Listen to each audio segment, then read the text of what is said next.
Bismillahirrahmanirrahim. Kita masuk ke hadis yang ketiga ya. Sesuai yang sudah saya jelaskan, nampaknya kita memungkinkannya hanya satu hadis dalam satu pertemuan ya. Karena kalau dua terlalu cepat dan kitanya tidak khidmah dalam menjelaskannya. Sekarang masuk ke hadis yang ketiga. Al-haditsus tsalitsu, hadis yang ketiga membahas tentang syafa'atul Qur'ani li ashabihi yaumal qiyamah. Syafaat atau pertolongan ya, pertolongan ampunan, terus pertolongan untuk mendapatkan nikmat Allah yang lebih banyak lagi. Syafaat itu begitu artinya. Al-Quran, dari Al-Quran li ashabihi, untuk para sahabatnya, untuk orang-orang terdekatnya ya. Yaumal qiyamah, kelak di hari kiamat.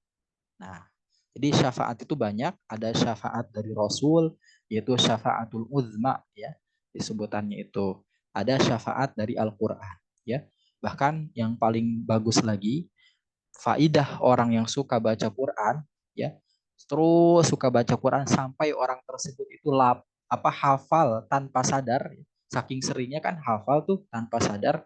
Nah, dia bisa memberikan syafaat kepada 10 orang dari keluarganya ya. Jadi kalau sahabat sekalian di sini ada saudara yang dia tuh rajin baca Quran, itu jangan dilarang, harus didukung ya. Boleh jadi dia itu akan memberikan syafaat atau pertolongan kelak di hari kiamat kepada 10 orang dari saudaranya. Di mana 10 orang saudaranya, mohon maaf ya, sudah diponis masuk neraka, akhirnya apa? Ditarik lagi sama saudara itu yang satu yang suka baca Quran. Dalam sebuah hadis disebutkan seperti itu ya. Nah, seperti itu ya. Jadi nggak ada ruginya kita dekat dengan Quran seperti itu. Nah, kita lanjutkan akan membahas hadis ini. An Abi Umamah Al-Bahili, diriwayatkan dari Abu Umamah Al-Bahili, seorang sahabat Nabi tentunya, radhiyallahu anhu, semoga Allah meridhoi Abu Umamah Al-Bahili. Qala, Abu Umamah berkata, sami'tu Rasulullah sallallahu alaihi wasallam yaqul, aku mendengar Rasulullah sallallahu alaihi wasallam bersabda, Iqra'ul Qur'ana fa innahu ya'ti yaumal qiyamati syafi'an li ashabihi. Ya, bacalah Al-Qur'an karena sesungguhnya kelak Al-Qur'an itu akan menjadi syafaat bagi para pembacanya. Nah, itu ya. Insyaallah kita akan jelaskan Abu Umamah siapa ya, dan isi dari sabda Nabi itu maksudnya seperti apa. Sebelum ke sana saya ingin menjelaskan, kenapa Ustadz kalau sahabat selalu disebutkan radhiyallahu anhu. Nah, itu namanya jumlah du'aiyah. Jumlah du'aiyah artinya kalimat doa yang disematkan pada nama orang-orang. Ya. Jumlah du'aiyah itu khusus sahabat ya, kalau radhiyallahu anhu rata-rata. Kalau untuk kita Ustadz gimana ya? Yang masih hidup itu bisa hafizahullahu taala. Kalau laki-laki, hafizahullahu taala artinya semoga Allah menjaga orang tersebut. Kalau perempuan bisa hafizahallahu taala, semoga Allah menjaga orang tersebut. Menjaga dari apa? Menjaga dari mara bahaya ya. Menjaga dari apa? Menjaga dari bencana, keburukan dan seterusnya gitu ya. Jadi kita biasakan kalau menyebut teman kita pakai hafizahullahu taala untuk laki-laki, hafizahullahu taala untuk perempuan gitu ya. Sebagai ittiba, mengikuti kebiasaan dalam hadis Nabi, kalau disebut nama sahabat pakai jumlah du'aiyah seperti itu ya. Kalau yang sudah wafat apa Ustadz ya, bisa pakai rohimahullahu ta'ala untuk laki-laki atau rohimahallahu ta'ala untuk perempuan. Artinya apa Ustadz? Rohimahullahu ta'ala artinya semoga Allah memberikan limpahan rahmat untuk orang tersebut. Gitu ya. Selain kata almarhum Bapak A, rohimahullahu ta'ala. Ya. Semoga Allah merahmati beliau dengan rahmat yang melimpah. Rahmat itu apa? Banyak ya. Rahmat di kubur ya, diringankan siksa kubur atau dihilangkan siksa kubur ya. Rahmat di akhirat juga bisa berbentuk apa? Melintasi jembatan Shiratal Mustaqim tanpa takut, tanpa tersendat-sendat dan bisa cepat. Jadi banyak sekali Seperti itu ya. Jadi ada gelar yang bagus ya.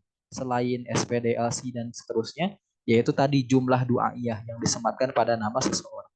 Kalau yang hidup hafizahullahu taala, kalau yang sudah wafat rahimahullahu taala. Seperti itu ya. Masya Allah. Ini baru belajar ya. Baik, kita lanjutkan satu-satu. Kita akan menjelaskan salah satu sahabat Nabi, mohon maaf, namanya Abu Umamah Al-Bahili. Banyak ya sahabat Nabi itu ya. Bahkan ada satu buku 60 biografi sahabat Nabi itu ada. Silahkan nanti dicari bagi yang suka biografi. Nah, Abu Umamah Al-Bahili itu adalah salah satu sahabat Nabi Muhammad SAW yang punya kekhususan, yang punya karakter spesial, yaitu dermawan dan gemar sedekah. Gitu ya. Jadi sahabat Nabi itu banyak ya. Ada yang jago perang, ada yang jago bisnis, ya kan? Ada yang jago apa namanya memerintah ya, berpolitik ya. Ada yang jago ini salah satunya dermawan dan gemar sedekah. Ya. Nah, jadi itu. Bahkan di sini ada satu testimoni atau keterangan dari pelayan ya atau asisten dari Abu Umamah Al-Bahili, yaitu menjelaskan kebenaran bahwa Abu Umamah Al-Bahili ini terkenal dermawan dan suka sedekah. Nah, di sini diriwayatkan oleh Abu Abdurrahman bin Yazid bin Jabir bahwa pelayan perempuan, asisten rumah tangga lah atau asisten perempuannya Abu Umamah Al-Bahili menceritakan kepada Abdurrahman bin Yazid ya bahwasanya apa Abu Umamah itu atau bos saya gitu bahasa sekarangnya ya itu atasan saya adalah orang yang suka bersedekah dan senang mengumpulkan sesuatu apa saja yang bisa disedekah gitu ya. Selain dia tuh gemar memberi, dia juga kalau nggak punya itu selalu mencari apa nih kira-kira yang bisa saya beri gitu ya. Nah, seperti itu. Jadi dia mewarisi kedermawanan dari Nabi Muhammad Sallallahu Alaihi Wasallam. Ya. Nabi Muhammad dermawan ya, jangan dikira ya. Gitu. Jadi kalau kita pelit, wah itu bukan ajaran Nabi ya. Nabi itu nggak pelit ya. Seperti itu. Nggak tahu ajaran siapa tuh. Nah, seperti itu.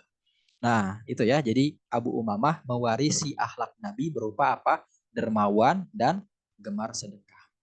Apalagi beliau tidak pernah menolak seorang pun yang meminta sesuatu kepadanya. Jadi kalau ada orang yang butuh sesuatu dan meminta kepada Abu Umamah Al-Bahili, beliau tuh berat hati kalau menolak, gitu ya. Nah, berat hati kalau menolak ya, takut mengecewakan seperti itu. Nah, sekalipun beliau hanya bisa memberikan sesiung bawang. Jadi kalau misalkan ada orang datang misalkan minta daging ayam ya, beliau nggak punya misalkan hanya adanya apa namanya sesiung bawang, maka itulah yang dikasih. Oh, kalau itu saya nggak punya, saya paling punyanya ini. Kalaupun kamu berkenan ini silahkan ambil. Mungkin kurang lebih seperti itu.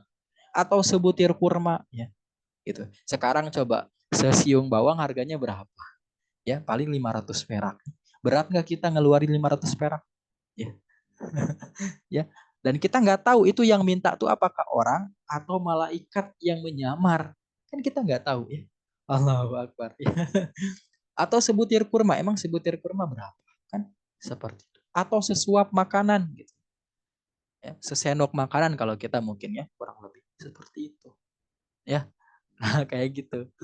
Jadi jangan sampai kita tuh memberi nunggu mendekati expired makanan baru diberi kan kayak gitu. Gitu. Kurang lebih atau kasih kue kue lebaran tahun kemarin ya, kan repot ya. Jadi jangan sampai gitu ya. Kalau kita punya maka berilah. Karena kita nggak pernah tahu ya orang yang meminta bantuan kepada kita itu apakah itu manusia beneran atau malaikat yang menyamar yang menguji sejauh mana kedermawanan hamba Allah itu. Seperti itu ya. Masya Allah. Nah itu hati-hati ya. Jadi pandanglah. Jadi kalau kata guru saya, kalau ada orang meminta bantuan kepada kita, itu Allah sedang memberikan kesempatan kepada kita untuk menjadi keran kasih sayang dari Allah. Atau jadi saluran rahmat dari Allah. Gitu. Jadi kita memberi orang tuh bukan kita yang memberi. Itu tuh Allah memberi melalui kita. Seperti itu kurang lebihnya. Karena kita nggak punya harta ya. Saya harus tekankan kembali. Kita nggak pernah punya harta, tapi kita dititipi harta. Itu ya. Jadi seperti itu. Itu Abu Yazid Abdurrahman bin Yazid menceritakan bahwa pelayan perempuan Abu Umamah itu menjelaskan kedermawanan dari siapa? Dari Abu Umamah Al-Bahili. Seperti itu. Nah itu ya. Terus tadi Iqra'ul Quran, bacalah Al-Quran. Kata Iqra ya. Kalau di Indonesia Iqra pasti ingatnya buku cara membaca Quran ya, Iqra ya. Masya Allah ya. Yang ada 6 jilid ya seperti itu. Ternyata Iqra itu memang umumnya difahami apa perintah untuk membaca gitu ya. Nah, kalau sekarang itu Iqra itu harus melek literasi bahasa sekarang tuh ya. Nah, Iqra itu harus melek literasi. Ternyata Iqra itu secara umum memang perintah membaca, tapi ya ada perluasan makna dari kata Iqra itu ya. Tidak cuma membaca saja, tapi apa? Tapi sebagian ulama memperluasnya dengan cara maknanya apa? Mempelajarinya. Jadi kata Iqra'ul Quran itu bacalah Al-Quran. Itu secara umum. Yang kedua apa? Pelajarilah Al-Quran. Yang ketiga apa? Hayatilah atau tadaburilah makna kandungan Al-Quran. Ya. Kalau kita ketemu ayat surga, kita itu, ya Allah, masukkanlah saya ke absen orang-orang surga. Udah terbayang tuh, sungai ya, banyak jernih airnya, pengen buah, nggak usah nunggu GoFood, udah datang. Ya, baru pengen aja udah datang tuh, enak banget ya gitu ya, nggak nunggu seperti itu. Atau dalamilah Al-Quran yang dokter, coba cari ayat-ayat yang menjelaskan medis. Ya. Yang pengusaha cari ayat-ayat yang menjelaskan tentang ekonomi. Ya. Banyak sekali dicari di Al-Quran tuh banyak sekali. Seperti itu ya. Nah, atau menelitinya yang akademisi ya. Seperti saya dulu qadarullah pas sarjananya terkait gaya bahasa Al-Qur'an diteliti juz 30. Ternyata dari segi gaya bahasa Al-Qur'annya bagus. Kalau mau satu bukti seperti ini. Ada namanya dalam gaya bahasa Al-Qur'an as-saja atau kesesuaian bunyi akhir ayat Al-Qur'an. Kita contoh dari surah An-Nas ya. Qul a'udzu birabbin nas. Ujungnya as. Malikin nas. As. Ujungnya as. Ilahin nas. Min syarril waswasil khannas. Alladzi yuwaswisu fi sudurin nas. Minal jinnati wan nas. As semuanya. Dan itu banyak di Al-Quran. Masya Allah ya. Nah, itu meneliti. Jadi gitu ya. Jadi baca, pelajari ya, baca terjemahnya pelajari tafsirnya, hayati ya, bandingkan Al-Quran dengan kehidupannya apakah menjawab problematika kehidupan kita atau enggak. Dalami, teliti, seperti itu ya. Masya Allah. Lanjut. Nah, perintah Nabi Muhammad SAW dalam hadis ini maksudnya apa? Bacalah Al-Quran secara konsisten. Jadi jangan bolong-bolong kalau bisa. Gitu. Jadi Iqra'ul Quran itu bacalah oleh kalian Al-Quran secara konsisten. Gak apa-apa, gak banyak. Satu ayat, satu hari gak apa-apa. Yang penting istiqomah. Yang penting kita itu ikhlas kalau bisa ya diusahakan gitu ya. Kalau belum nggak apa-apa baca aja ya. Jadi jangan nunggu ikhlas baru baca Quran enggak. Terus saja gitu ya baca. Nanti juga ikhlas mengikuti. Seperti itu. Jadi nggak ditentukan banyaknya berapa. Yang penting kita bisa. Yang nggak boleh tuh setengah ayat. Nggak boleh ya. Setengah ayat itu nanti maknanya nggak utuh ya. Hati-hati nggak boleh ya. Misalkan alif lam udah aja baru tutup mushafnya itu nggak boleh ya. Karena belum sempurna ya. Misalkan amma yatasa udah setengah ayat itu nggak boleh. Lanjutkan amma yatasa udah gitu ya. Nggak apa-apa seperti itu ya. Nah jadi gitu. Jadi jangan setengah ayat. Satu ayat lah minimal seperti itu ya gitu. Jadi yang dimaksud perintah membaca Al-Quran adalah membaca dengan istiqomah ya gitu. baik dengan melihat mushaf maupun melalui hafal. Bahkan kata guru saya, rugilah orang yang dalam satu hari gak baca Quran. Ya, minimal surah pendek seperti Al-Kautsar, Al-Ikhlas. Buka ya mushafnya. Atau dalam hafalan aja baca. Seperti itu ya. Nah gitu. Minimal juga di pagi dan sore hari. Kenapa Ustaz harus pagi dan sore hari? Karena di pagi bukalah aktivitas hidup kita dengan baca Quran agar aktivitasnya dimudahkan, dilancarkan, dijauhi mara bahaya.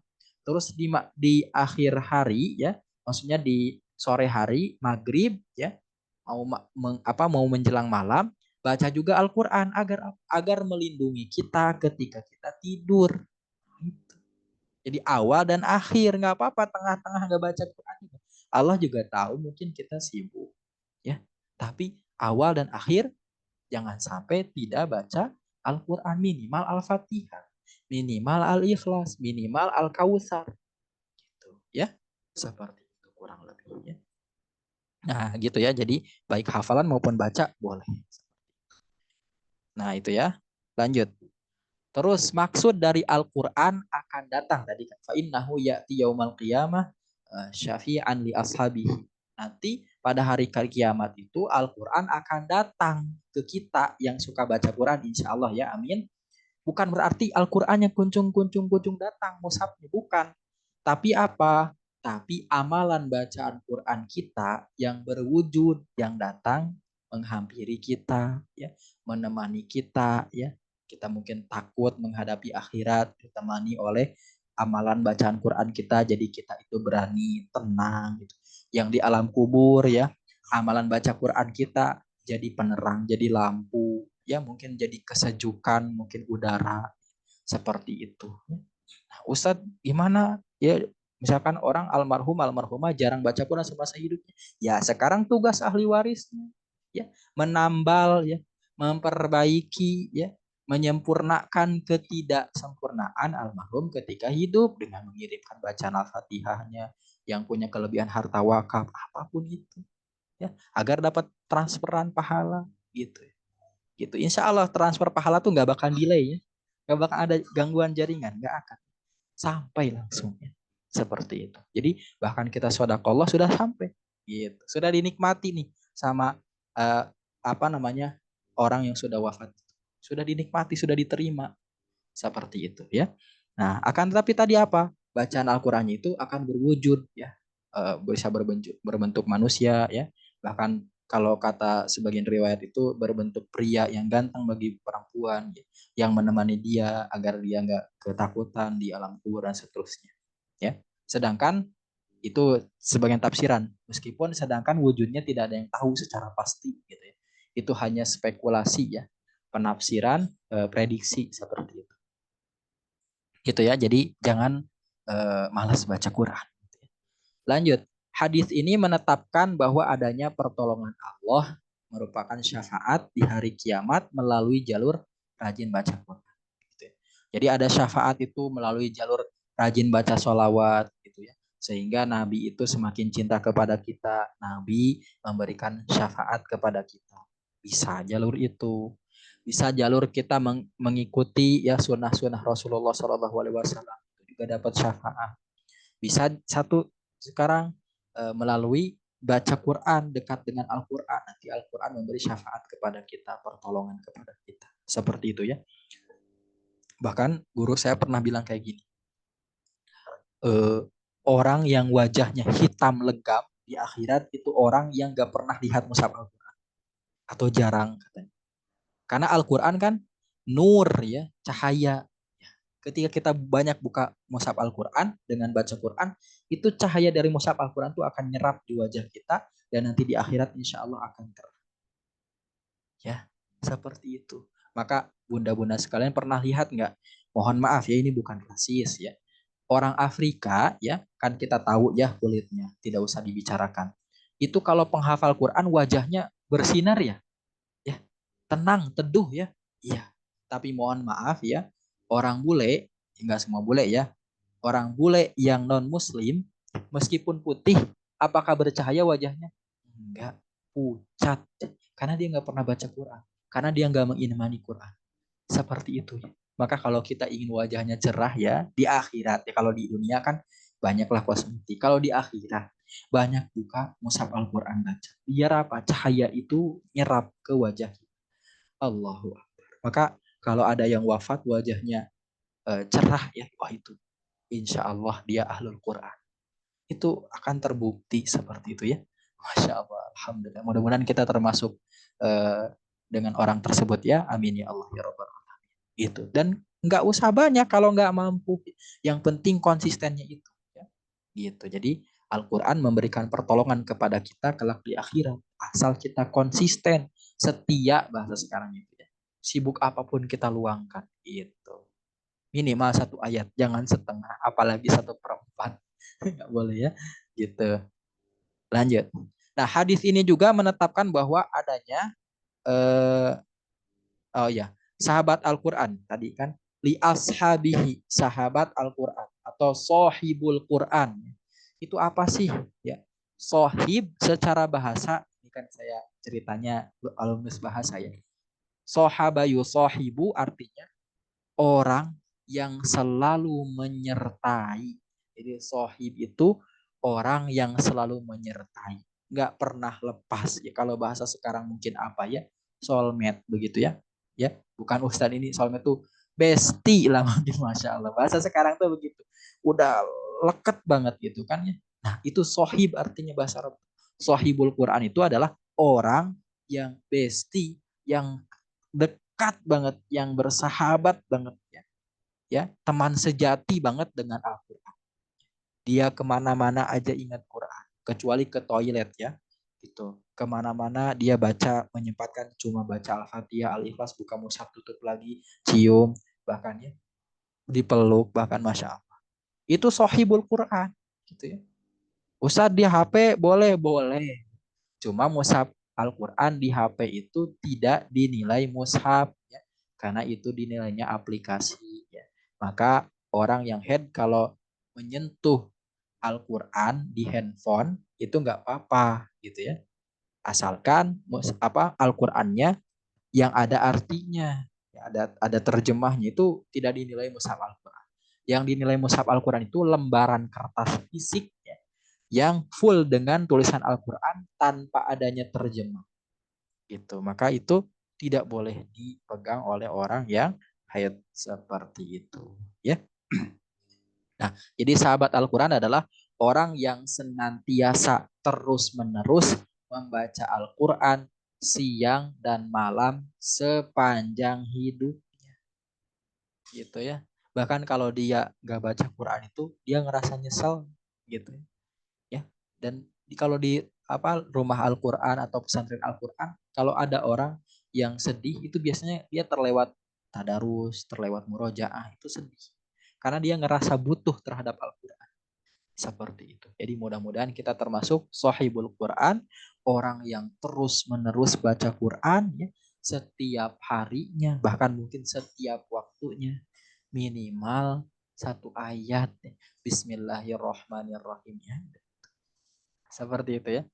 Nah itu. Masya Allah. Bahkan ya, nanti ada hukum baca bismillah. Ya. Hukum baca bismillah itu ada 5. Ya. Pertama, wajib. Ketika apa? Ketika baca Al-Fatihah. Itu wajib, nggak boleh terlewat ya. Menurut madhab syafi'i tentunya. Yang kedua, sunnah. Ya. Ketika makan, bismillahirrahmanirrahim. Sunnah ya. Terus yang ketiga apa tadi? Mubah. Mubah itu boleh ya, boleh tidak apa-apa, tapi kalau niatnya kita mengikuti eh, kebiasaan Rasul, maka itu berpahala juga. Apa? Mubah, boleh seperti memindahkan barang. Bunda misalkan lagi ngangkat panci ini, ada sayur, Bismillahirrahmanirrahim. Nah, dapat pahala itu. Dan makanannya bakal lebih berkah. Ya kan? Asal pancinya bukan di toilet, tapi di dapur seperti itu ya. Gitu. Seperti itu. Bismillah melakukan. Kalau yang dagang, dorong roda berat. Bismillahirrahmanirrahim. Wah itu udah dagangnya berkah itu. Ya. Yang kerja ya mau berangkat. Bismillahirrahmanirrahim. Wah itu berkah. Mudah. Ya. Boleh jadi kenapa pekerjaan kita terhambat terus. kita lupa baca bismillah. Akhirnya Allah nggak hadir di situ, nggak mempermudah di situ. Masya Allah. Sampai sini paham ya? Jadi bismillah juga bagian Al-Quran dan itu termasuk zikir juga. Sesimpel itu ya kita untuk jadi sahibul Quran itu. Gak bisa satu juz nggak apa-apa satu surah. Gak bisa satu surah nggak apa-apa satu ayat bismillah doang nggak. Seperti itu. Nah itu ya insya Allah. Lanjut. Nah sahabat Al-Quran juga itu tidak salah satu ciri orang itu disebut sahabat Al-Quran tidak menunggu waktu luang. Tidak nunggu free ya. Tapi dia itu meluangkan waktu agar bisa baca Quran. Jadi nggak nunggu, saya nanti aja kalau cuti kerja baru tadarus. Wah, Masya Allah ya. Akhirnya kan ada yang dicutikan selamanya atau di PHK. Kan ada gitu. Karena dia baca Qurannya pengen pas cuti. Bukan begitu. Nanti kalau kalau misalkan istirahat saya sempatkan 5 menit ya, baca Quran. Nggak apa-apa, surah pendek. Nggak apa-apa. Seperti itu. Nah itu ya. Jadi meluangkan waktu bukan nunggu waktu luang. Apapun kondisi. Gitu ya. Apapun kondisi. Yang repot itu kalau kitanya lagi sibuk, lagi senang, itu biasanya jauh dari Al-Quran. Kalau lagi susah itu pasti deket. Aduh susah banget ini. Banyak masalah nih. Baca Quran lah biar tenang. Kebanyakan orang kan gitu. Padahal baik senang maupun susah. Kita harus dekat dengan Quran. Kalau senang dekat dengan Quran, kesenangannya ditambah atau diawetkan kesenangannya, diabadikan oleh Allah. Kalau susah, kesusahannya segera dihilangkan oleh Allah, berganti dengan kesenangan. Kan gitu. Rugi nggak baca Quran? Nggak akan pernah rugi. Kalau kita senang ditambah senangnya, diawetkan senang. Kalau kita susah, susahnya dihilangkan, diganti kesenangan. Apa coba rugi? Ya, nggak punya mushaf Al-Quran fisik, ya udah di handphone saja. Nggak ada handphone, ya udah kan hafalan saja. Masa nggak hafal Al-Ikhlas ya? Surat andalan dalam sholat. Masya Allah. Ya, itu ya. Jadi harus meluangkan waktu, jangan nunggu waktu luang. Nah itu terakhir. Syafaat Al-Quran itu hanya berlaku untuk orang yang bertauhid. Ingat. Nanti akan nyambung di hadis keempat. Ya pekan depan kita akan bahas ya. Hadis keempat itu apa tadi? Ya nanti dijelaskan bahwa permisalan orang yang baca Quran, ya, baik dia mukmin maupun dia orang munafik. Nanti ada penjelasannya gitu. Jadi orang yang akan mendapat syafaat atau pertolongan dari Al-Quran itu hanya orang beriman, hanya orang yang percaya kepada Allah dan Rasulnya saja. Mohon maaf ya, ada Kristen ya, dia sering dengar baca Quran orang sampai sampai ngerti ya, sampai sampai bisa baca Quran ya, meskipun terbata-bata. Apakah dia dapat pahala baca Quran? Enggak, karena enggak beriman. Apa dia dapat syafaat bacaan Al-Quran? Enggak, karena dia enggak beriman. Seperti itu ya. Nah, itu ya. Jadi adapun jika orang musyrik atau non-muslim membaca Al-Quran, maka ia tidak akan mendapatkan syafaat Al-Quran. Meskipun ia fasih dalam membaca Al-Quran, bahkan hafal Al-Quran. Saya pernah tuh, dosen saya membawa orang keturunan Yahudi, non-muslim, dia baca Qurannya fasih loh. Beneran, saya kagum. Tapi dia bukan muslim. Gitu. Itu. Dia nggak dapat pahala. Cuma dapat kekaguman aja dari manusia. Dia nggak dapat syafaat karena dia nggak beriman, gitu ya. Maka apa? Alhamdulillah kita beriman ya. Gak apa-apa meskipun kita banyak dosa, ya namanya manusia ya. Namanya manusia, nggak apa-apa. Jadi saya ya dari dulu orang mau apapun kondisinya, mohon maaf ya mungkin di luarannya suka mabuk, suka berdosa. Kalau mau ngaji, saya persilahkan. Asal jangan mabuk pas ngaji ya gitu. Itu. Saya persilahkan ngaji nggak apa-apa. Karena itu dia muslim muslimah. Saya memandangnya muslim muslimah. Di luar dia punya dosa atau apa, ya namanya manusia. Ya saya apa namanya berharap dengan dia ngaji terketuk hatinya lebih taat lagi. Begitu. Karena fitrahnya manusia itu ya bunda-bunda sekalian ingin taat meskipun susah. Ya sebanyak dosa apapun kita menginginkan keturunan kita soleh kan. Itu fitrah. Jadi seperti itu. Jadi syafaat Al-Quran khusus orang beriman saja. Maka kalau kita punya iman, kita percaya kepada Allah dan Rasulnya, meskipun kadang kita menyalahi perintah Allah dan Rasulnya, kita tetap insya Allah dapat syafaat Al-Quran kalau kita sering baca Quran. Jadi kalau buat ngambil rekam Seperti itu ya. Baik. drama di Nah, terus ada lagi. Saya mau cerita. Saya nggak tahu mungkin pernah cerita ke sebagian murid saya atau enggak. Jadi begini, saya punya teman namanya Derry apa ya? Saya lupa lagi Derry Andreas. Derry Andreas. Dia seorang Buddha. Nah, saya sebangku dengan beliau ya 3 tahun ketika sekolah 3 tahun. Saya kan sambil tahfiz juga sambil setoran dengan Syekh juga. Kalau ini bukan saya memuji enggak ya ini apa namanya nikmat Allah. Itu setiap pagi ya sambil dagang saya merojah bacaan Quran dan pulang sekolah juga begitu. Sampai dia tuh bilang kayak gini yang dari itu yang seorang Buddha itu. Saya tuh udah muak ya dengar kamu baca Quran, tapi nggak tahu kenapa saya tuh tenang aja dan saya tuh nggak mau ganggu kamu gitu. Meskipun saya nggak ngerti apa yang kamu baca. Nah, pas masuk kuliah, saya dapat kabar dia mualaf dan hafalannya terakhir ya mudah-mudahan sekarang masih bagus. Itu 10 juz. Masya Allah dari Andreas saya masih ingat parah. Itu Masya Allah. Jadi kita nggak pernah tahu ya orang dapat hidayah itu kapan. Iya, 3 tahun dia Buddha, sering dengar saya baca Quran ya, gitu di sekolah umum, terketuk hatinya setelah dia masuk kuliah. Seperti itu. Nah itu jadi kalau kita baca Quran ya, pertama niatkan agar bacaan Al-Quran kita itu diterima Allah. Kedua, mungkin kalau kita punya leluhur ya, ayah atau nenek yang sudah wafat, niatkan bahwa pahalanya agar sampai kepada beliau. Ketiga, niatkan agar kalau ada orang yang lihat dan mendengar, mencontoh kebaikan kita. Gitu ya. Jadi kalau kita baca Quran, pertama ya Allah, semoga bacaan saya diterima.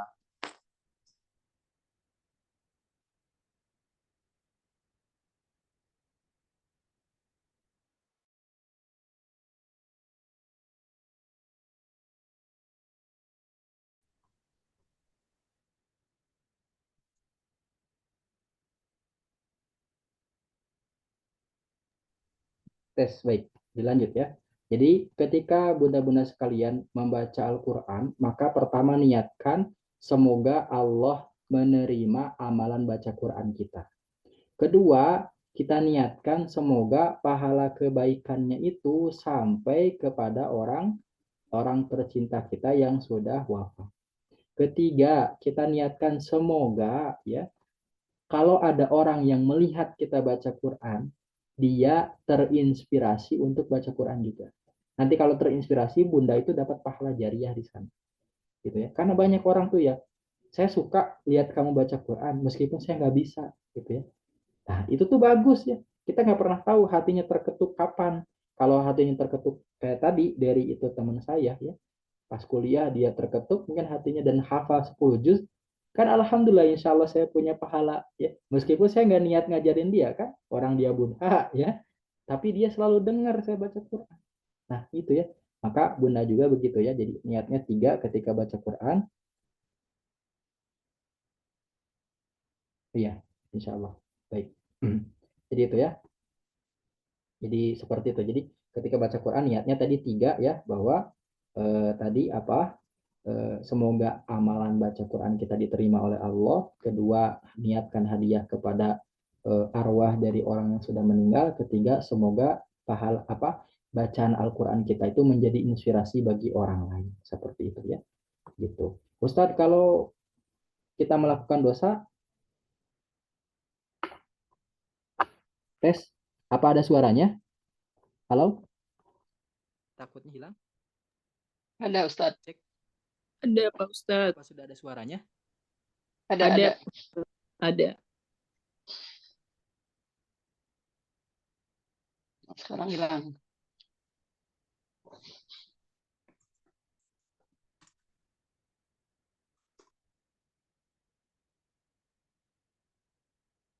Halo, bismillah. Sudah muncul suara saya? Tes. Sudah. Ada Ustadz. Ada. Sudah Ustadz.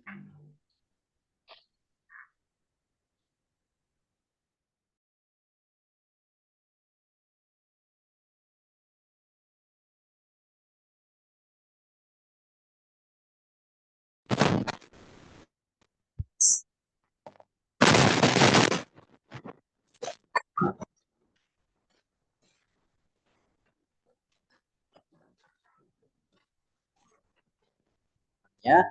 Kedua, tiga, agar niatnya itu menjadi inspirasi